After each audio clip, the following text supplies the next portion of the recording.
বাংলাদেশের হয়ে টেস্টে সবচেয়ে বেশি 50+ স্কোর করা শীর্ষ 10 জন খেলোয়াড়ের মধ্যে 10 নম্বরে আছে মেহেদী হাসান মিরাজ, যিনি 101 ইনিংসে 50+ স্কোর করেছেন 11 বার।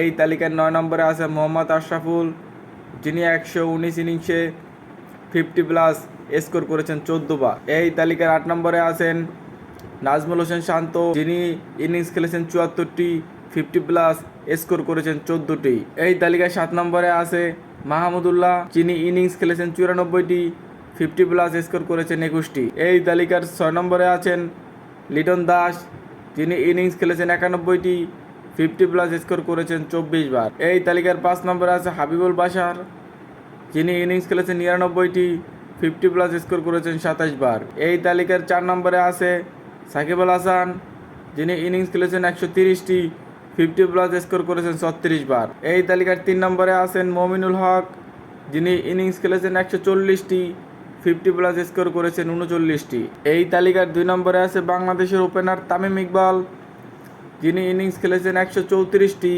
50+ স্কোর করেছেন 41 বার। এই তালিকার 1 নম্বরে আছে বাংলাদেশের wicket keeper batsman Mushfiqur Rahim, innings খেলেছেন 185টি, 50+ স্কোর করেছেন 42 বার।